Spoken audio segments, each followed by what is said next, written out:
To quickly populate your scene with objects from your asset libraries, use text objects as placeholders.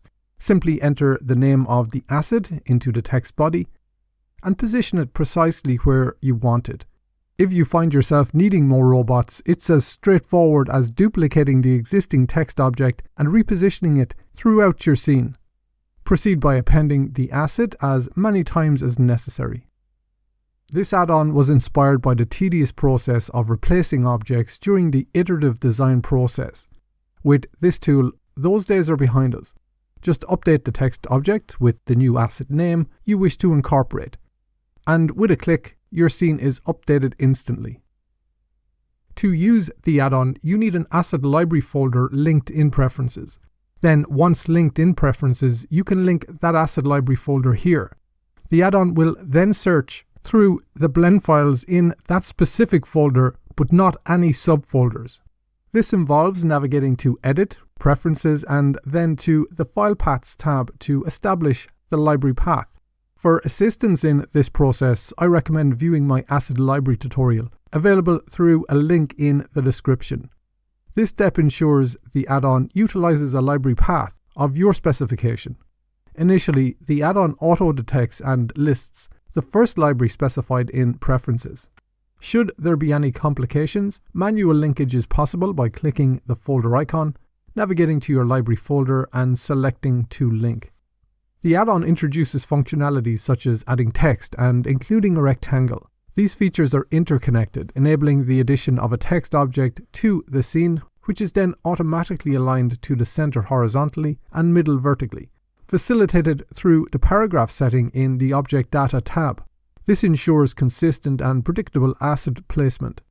Opting to include a rectangle will generate a rectangle boundary around the text object, simplifying the process of moving and positioning both objects simultaneously. The size property of the rectangle can be set here.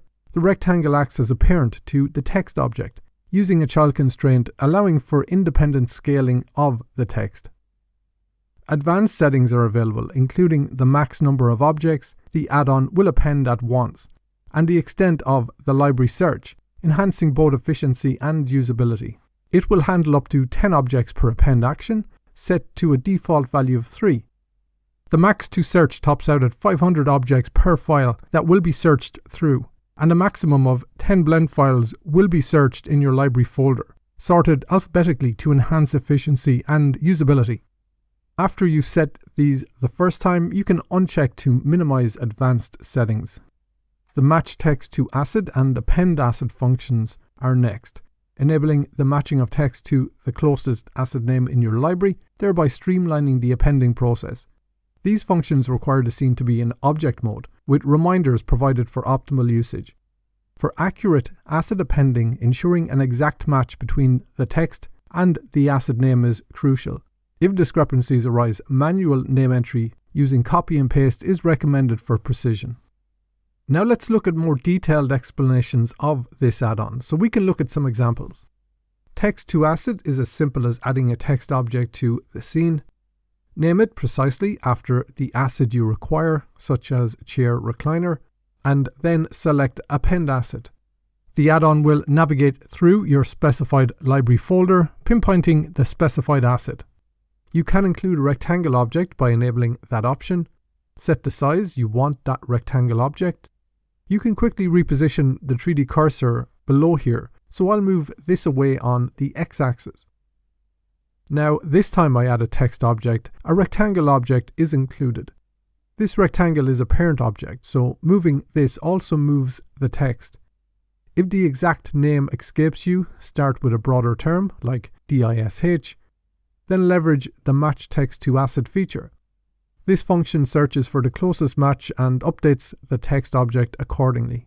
Following this, appending your asset integrates it into the scene, gathered within a newly created Appended Assets collection for orderly management. The text and rectangle objects are placed in their own collection named Text and Rectangles. Let's look at another example. When working with DXF files from applications such as AutoCAD or FreeCAD, which include text objects, for instance one reading island and another table, the Match Text to Asset feature becomes invaluable. it attempts an automatic update to the correct asset name. Upon success, the assets are seamlessly appended to your scene, each positioned according to the originating text location. Encountering situations where only the beginning of an asset name is known is common. In such cases, start typing the known portion within the text object.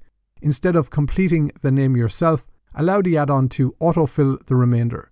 This facilitates the appending of the asset into the scene with minimal effort. We saw this previously, and instead of typing an asset name, and where you can find it within the library, this can be an efficient alternative.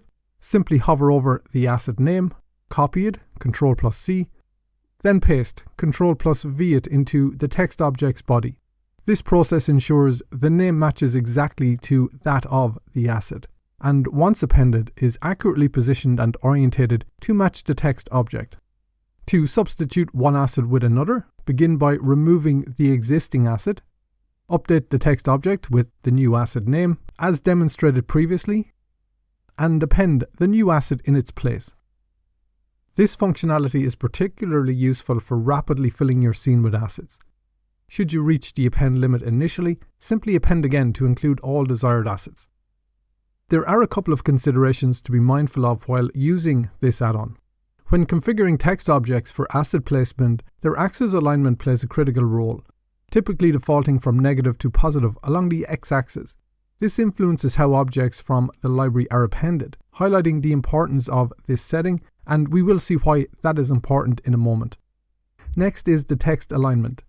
Centered both horizontally and vertically, ensures consistent and predictable asset placement, facilitated through the paragraph setting in the Object Data tab. Interestingly, scaling objects does not impact the appending process, which must be conducted in object mode only. Assets are then organized within the appended asset collection, effectively streamlining organization and preventing duplicate imports. So once an asset is inside this collection, it prevents another asset being placed in the same location. If an asset is removed from the collection, then we append again. Another object will be appended to this location, resulting in overlapping models. Now let's explore the setup process for assets within the library file. I'll open the library file to give you a closer look. The assets here are meticulously arranged to align with the orientation of the text objects you've placed in your scene. Specifically, they are orientated along the x-axis, facing forward from the positive to negative y-axis. Should there be any discrepancy in rotation upon importing, adjusting is straightforward. Simply rotate the text object and reappend the asset. Ensuring the assets are correctly named and fully prepared for integration into your project is critical. While it's not necessary to flag them as assets to proceed with appending, doing so significantly aids in identification and facilitates the copying of names directly from the asset browser in your working file. Let's transition back to the working file. It's important to manage your assets effectively, especially when frequently appending and deleting objects. Deleting an object in Blender removes its reference to the associated data blocks. These data blocks aren't immediately purged from memory if the reference count hits 0.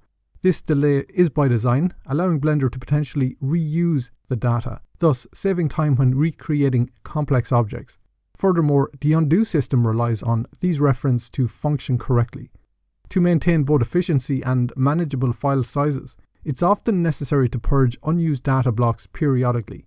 This can be accomplished through the outliner by switching from the view layer to orphan data.